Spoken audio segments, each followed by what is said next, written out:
This movie is proof that we need to stop lying to our friends about what we're able to do. Stay tuned.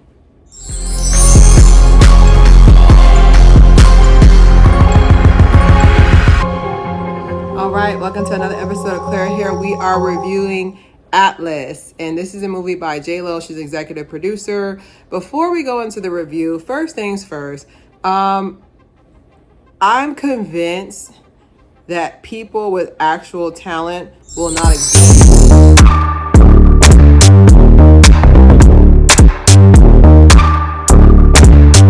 in the future. Like people who literally, they're good at what they do. They're good at what they do. They're good at just creating new ideas, original ideas. I'm truly convinced that in the future, the only people who are going to be able to really put their talent out are people who are either nepo babies or they come from money, because the true artists, the true people who made stories that we still talk about to this day, they're about to be non-extant. So let's go into the review. So I have a plot summary here. J-Lo is in love with another man, but this man's a robot. That's it. Just playing. All right, so let me take you back. So basically, simu android Lou was created as an AI, as a companion for Atlas when she was younger. But unfortunately, what usually happens in situations like that is that the AI ended up being a better kid than the actual kid. And so she was jealous of that. So she went to simu Lou android and was like, oh my God, what can I do to get my attention from my mom? And like the android he ran an algorithm of stupidity and was like, I know which one to tell her. So he basically had it where she rerouted the link. So where he knows what we know what he knows, but androids are robots. They don't have feelings. So he went around eradicating the human race.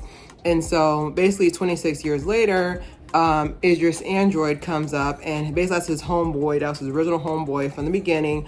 And basically he helps him make a false location for them to go follow them. So fast forward, there's 26 years later, which the timestamp, we'll talk about that later, doesn't make any sense. So they go to this lost planet and 3 light years away.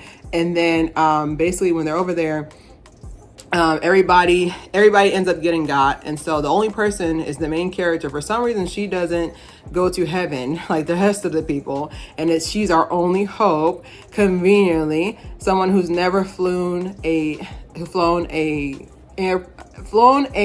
pilot license, flown a airplane, flown anything. She's never flown anything. She's just an analyst.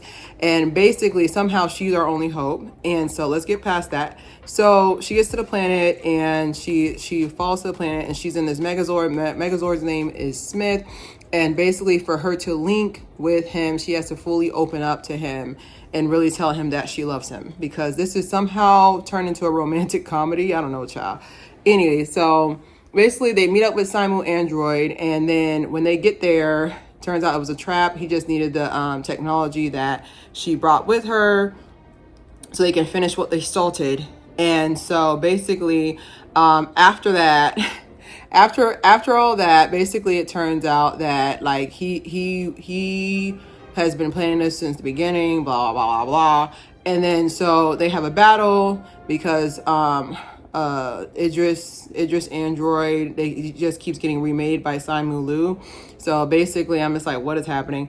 And so he just keeps getting remade, and then so like he basically, somehow it turns out it's just J-Lo, her Megazord man, and then they're fighting against simu Lou and something that looks like Attack of the Clones. When I have the higher ground, like something like I don't know why, for some reason these movies think that if there's not lava, it's not a main battle.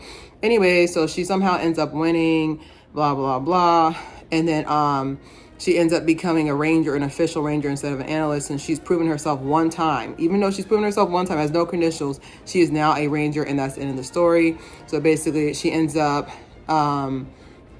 defeating simu Lou, and then that's pretty much the story.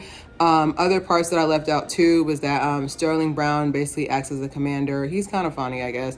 He's in there, so he's basically, they needed his retinal scan, basically, so they took his eyeball out and was able to do that. And what else did I miss from the summary? That's pretty much the summary of the story. What else am I missing? simu Lou, he just wanted Like, basically, he just wanted to eradicate the earth because humans don't treat it right, and he's not wrong. So, my overall review is a 1 out of 5. Now, my thing is, before I even go into why I give it a 1 out of 5, I want you guys to know I've been watching movies for a very, very long time. And what I mean by that, I've seen pretty much every premise, every type of storyline that someone could think of. I've seen it. So when I give my reviews, it's from someone who has pretty much 20 years of experience. And when I sit there and I tell you this movie was not even, I don't even consider it a movie. Like, the only reason why I didn't give it a 0 out of 5 was because, one, they had diversity. It was nice to see Asian representation, Black representation, Latina representation.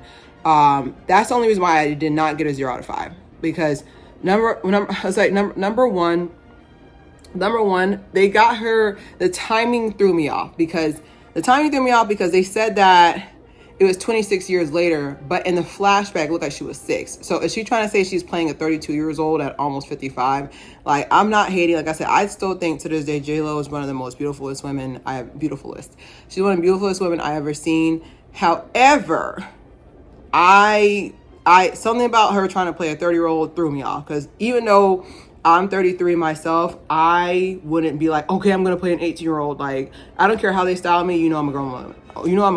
Like, that part I was really confused by on why why didn't she just have somebody who's a teenager, someone who's 15, and then she said 26 later, so that would put her at 41. So that would make more sense if her playing someone 40, but her playing 32, that already threw me off. The hairstyle they're trying to give her like this, crazed scientist or whatever, like disheveled hairstyle. I wish they would have just let her keep her natural curls that she does have. Like, I'm talking about the in living color natural curls. Like, if she would have came in with that to try to look like the free look, to me, it looked like someone did a braid out and then just did like this. I was like, it's messy. It's not cute. Like, oh, okay. Like, you know what I'm trying to say? And the reason why the hair was important to me, because the fact that your hair really kind of speaks for it before you speak, so you're trying to give like crazy, like free spirited. It looks disheveled. It looks dirty. It looked dirty throughout the movie. I don't know why, until she cleaned it at the end, but I guess it's supposed to be a contrast shot. Anyways, it was 120 Earth minutes. Something about the fact that it was that long threw me for a loop too, because this didn't give me needs to be 130. This did not give me it needs to be 120 minutes. This gave me it needed to be maybe 81 minutes, maybe at the most an hour and a half, but 2 hours felt like torture. I remember at one point during the movie, I had to break the movie up.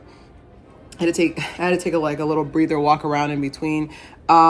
Something about the movie for being 2 hours was crazy. Like, I had to break it up mentally, because I was like, okay, I'm so tired. But I had to give you this review on Movie Monday with Claire Haire. But something about the timing, the pacing was off. Her and Smith, like, I don't know if it's supposed to be a romantic thing. I don't know if it's supposed to be like a push towards AI and human. Can I say that? Okay, I guess I can't. I don't know what it's supposed to be, but it just threw me out the loop. Another reason why it's not going to do well as well review-wise is that it's getting released at an awkward time. Right now, a lot of people, this is not really what people are watching. Like, I feel like this movie should have been released during the Passengers, the Voyagers. What other movie with Amy Smith, with survival with aliens? Like, it should have been released during that time. Like, this movie being released now is awkward, because it's just like, it's not fitting into what people are watching. What are people going to go to see? Now, the only thing I am glad they didn't do is that they did not put it in a movie theater. They're smarter than that. I like the intelligence there. Is that they did not put it in a movie theater, and I really appreciate them for that, because you gotta know when to hold them. Okay, like, I would not go to a movie theater to watch this. Like, it was boring at certain points. It was stagnant. Some of the acting was sending me over the edge. Like, I can tell the budget went to animation, not to talent development. Okay, that's me nicely saying what I want to say. Improper use of simu, Sterling Brown. Both of these are like phenomenal actors, and I just feel like they were not giving a script that could really show their talent, which, like I said, like I like that everybody was diverse, but I did not feel like the script was good. That's the main point. Now, we're gonna go to, real quick, this is a side tangent. I was watching some of the promotional tours, part of promoting Atlas. Now, I know J-Lo does not have a good reputation for being, I want to say down to earth, but she does not have a good reputation, okay, for personality-wise. However, the fact that they sat there, there was a recent interview, and I remember it, and there was a recent interview, and basically one of the journalists asked, "Oh, are you and Ben Affleck over?" Inappropriate. Like, I still to this day, like, I promise you, when Jude Law was going through his whole, back and forth with women or blah blah, no one asked him anything. No one asked him anything. Regardless of how many times that J-Lo has been married, like, something about the fact that I see people turning on her is crazy. It's crazy. Like, it's really crazy how people will turn on you as soon as you start aging out. Like, parentheses, aging out. I don't like that word. But, like, to me, it's so crazy that people will turn on you. Like, they really will turn on you. Like, these are people who literally would give their left. Can I say that? No? Okay. I'm not saying, I know people who would sell their car to even get a conversation with J-Lo back in the day. But now she's aging out.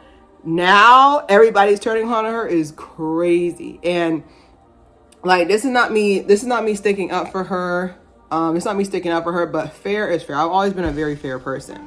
Okay, if I say something that's not right and you say, "Hey, Claire, I disagree," I will apologize. I love apologizing, because that means the beef is halfway over. Like, I don't like having that on my chest or my heart. So fair is fair. I'm promoting my movie, and you're worried about whether or not me and my husband are together. Even if we weren't, let's say we weren't together. Okay, now I'm crying in front of you. Yay, you made me cry. Perfect. Are you going to watch the movie? This has nothing to do with the movie. Fair is fair. And I do feel like ageism is an act of this, because, no offense, but J-Lo has had the same personality since 1991. This has been the same. Okay. She's had the same personality since 1991. This has been her. Now, has it been more over-exaggerated because of the increase in net worth? Of course. But this has been the same person. She's been this person. However, because y'all were physically attracted to her, and she was young, and she was young, now you guys weren't holding her accountable. Now she's older. So what you're telling me is that I can be as toxic as I want to be until I start wrinkling, or until I start showing signs of aging. Then you're gonna hold me accountable. Like, this is what I mean by, like, the internet is the internet to this day. Like, I still feel like it was our greatest creation and our greatest downfall, because there's so many. I read some of the comments, which you're not supposed to read the comments. I read some of the comments on the interview, like, yeah, that shows her right. We need to find out if her and Ben are together. It's like, but what does this have to do with the movie? This has nothing to do with the movie. If you notice during my review, I said nothing about J-Lo. I more commented on her lack of acting skills, lack of script. I fairly criticized the movie. I did not criticize Jennifer, okay? But I know people out there who are like, "Oh, well, I don't want to watch the movie because I don't want to watch the movie because she's in it." Like, at the end of the day, I say, can you really sit there and say you're mature if you can't fairly judge somebody? Can you fairly judge somebody? Like, whatever she's got going on at the house, or whatever she's got going on at home, has nothing to do with the movie. That was the part that was irritating me, because I was like, this has nothing to do with the movie. But anyways, you guys let me know your opinion below about the interview, about the movie. Are you going to watch Atlas? Would you want to see a sequel? And don't forget to subscribe, share. It's Claire.